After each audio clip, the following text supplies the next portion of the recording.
जय भीम दोस्तों, जय भीम। हिस्ट्री रिसर्च सेंटर में आपका स्वागत है।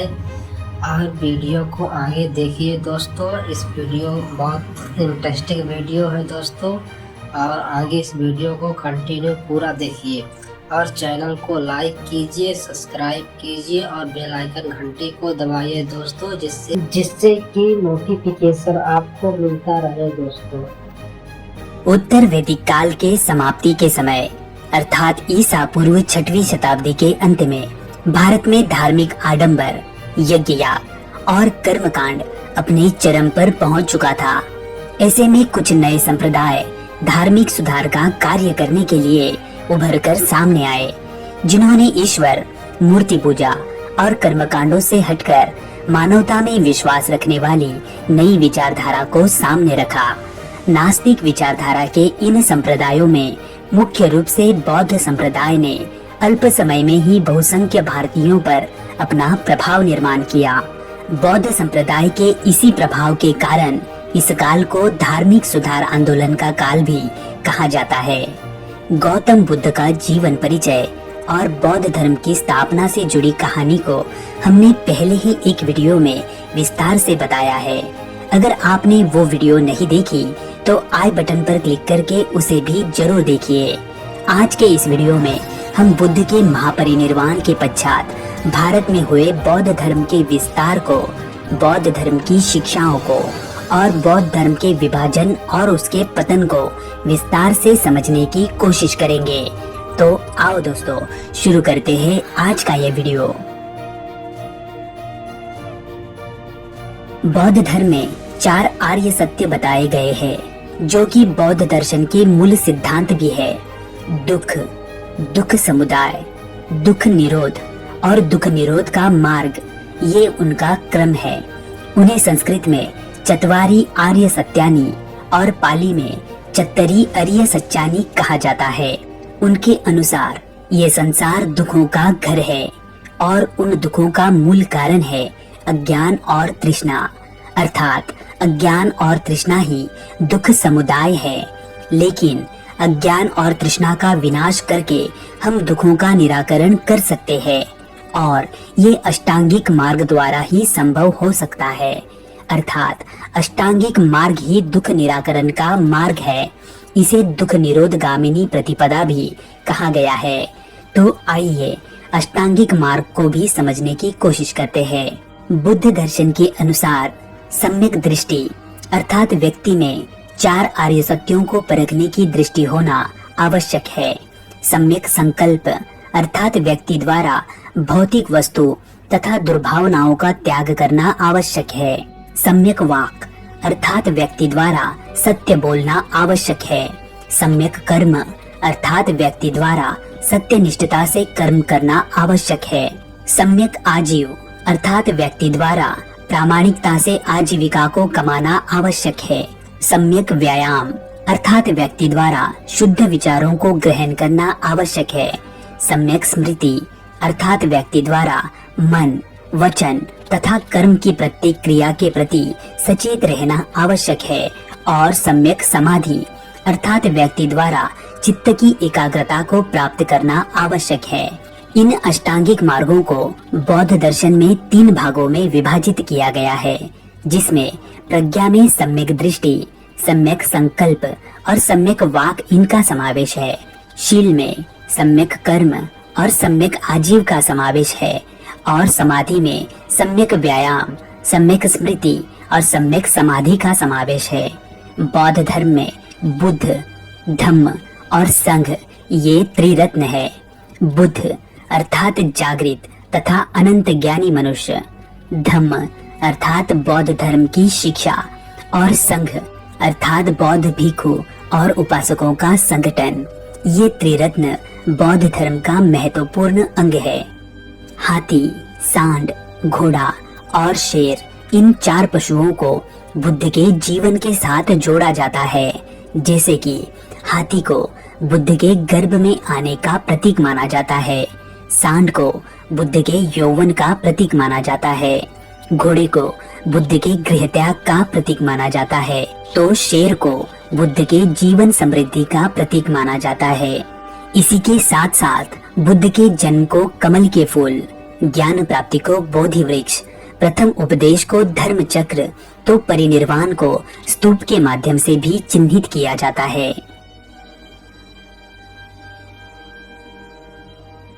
बौद्ध साहित्य में त्रिपिटक का महत्वपूर्ण स्थान है, जिसका मतलब है 3 पुस्तक। ये त्रिपिटक पाली भाषा में लिखे गए हैं। इसमें से प्रथम है सुत्त पिटक।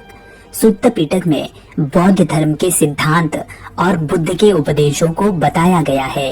ये दीर्घ निकाय, मध्यम निकाय, संयुक्त निकाय, अंगुत्तर निकाय और खुद्दक निकाय, इन 5 भागों में विभक्त है। दूसरा है अभिधम्म पिटक। इसमें बौद्ध धर्म का आध्यात्मिक तथा दार्शनिक वर्णन किया गया है।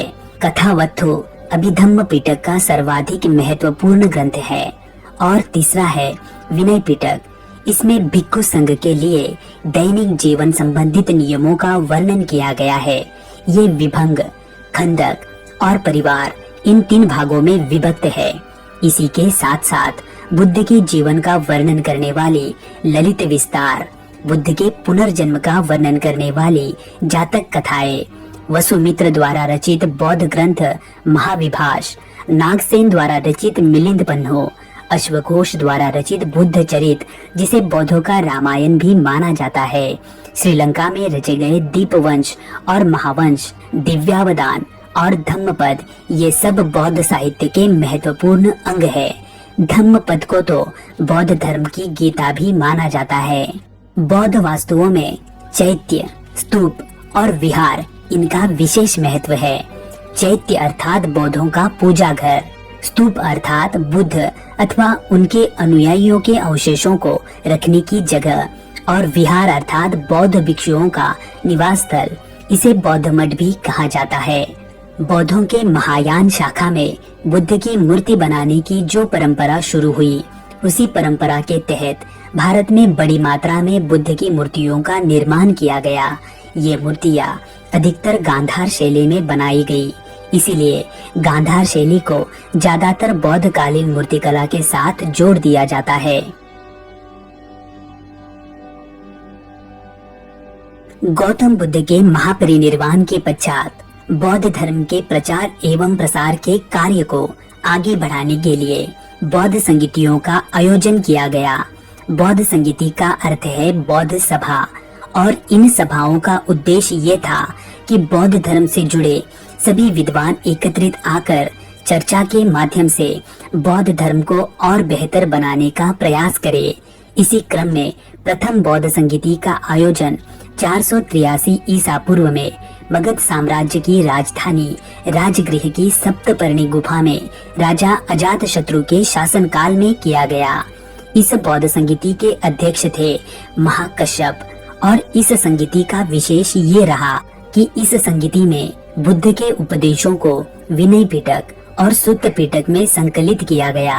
द्वितीय बौद्ध संगीति का आयोजन 383 ईसा पूर्व में चुल्लवग वैशाली में राजा कालाशोक के शासनकाल में किया गया।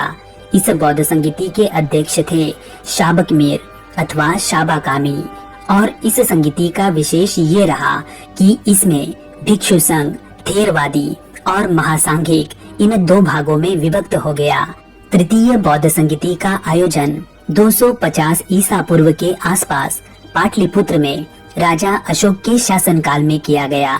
इस बौद्ध संगीति का विशेष ये रहा कि इस बौद्ध संगीति में अभिधम्म पिटक की स्थापना हुई और संघ भेद को समाप्त करने के लिए कठोर नियम बनाए गए।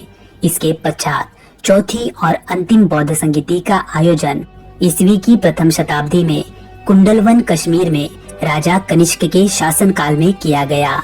और इस बौद्ध संगीति का विशेष ये रहा कि इस बौद्ध संगीति में बौद्ध धर्म हीनयान और महायान, इन 2 शाखाओं में विभक्त हो गया। तो हीनयान और महायान की विचारधारा में ऐसा क्या अंतर था कि जिस वजह से बौद्ध धर्म 2 शाखाओं में विभक्त हो गया? आइए उसे भी समझते हैं। हीनयान मुख्य रूप से रूढ़िवादी थे और वे परिवर्तन को स्वीकार नहीं करना चाहते थे। वे बुद्ध के उपदेशों में नयापन लाने के पक्ष में नहीं थे, जबकि महायान परिवर्तन को स्वीकार करने और समय के अनुसार बुद्ध के उपदेशों में बदलाव करने के पक्षधर थे। बुद्ध ने देवताओं के अस्तित्व को अमान्य करते हुए नास्तिक धर्म की स्थापना की थी। इसीलिए हीनयान बुद्ध को केवल एक महापुरुष ही मानते थे, लेकिन महायान बुद्ध को स्वयं ईश्वर अथवा ईश्वर के अवतार के रूप में मानते थे। साथ ही साथ वे आत्मा और पुनर्जन्म में भी विश्वास करते थे। हीनयान मूर्ति पूजा के विरुद्ध थे, जबकि महायान मूर्ति पूजा के समर्थक थे। वे बुद्ध की मूर्ति बनाकर उसकी पूजा करते थे। हीनयान बौद्ध दर्शन का सभी साहित्य पाली भाषा में पाया जाता है, जबकि महायान बौद्ध दर्शन का साहित्य संस्कृत भाषा में पाया जाता है।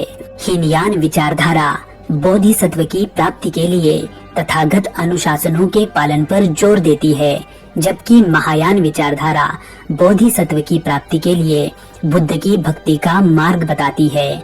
इस प्रकार अलग अलग विचारधाराओं के कारण बौद्ध धर्म स्पष्ट रूप से हीनयान और महायान इन दो शाखाओं में बट गया। विकास और विस्तार के इसी क्रम में 6वीं शताब्दी ईस्वी में गुप्त काल के दौरान बौद्ध धर्म में वज्रयान नामक और एक नई शाखा का जन्म हुआ। तंत्र मंत्र, जादू टोना और कर्मकांड में विश्वास रखने वाली इस शाखा के कारण ही लोगों के मन में बौद्ध धर्म के प्रति श्रद्धा कम होने लगी और धीरे धीरे बौद्ध धर्म पतन के रास्ते पर निकल पड़ा। तो दोस्तों, आपको ये जानकारी कैसी लगी? आप हमें कमेंट में जरूर बताइए। वीडियो को लाइक करके अपने दोस्तों में शेयर कीजिए और चैनल को सब्सक्राइब करके बेल आइकन को ऑल नोटिफिकेशंस पर सेट कीजिए, ताकि हमारे अगली वीडियो की नोटिफिकेशंस आपको तुरंत प्राप्त हो। तो चलो दोस्तों, मिलते हैं अगली किसी वीडियो में। तब तक के लिए आप अपना ख्याल रखना। जय हिंद।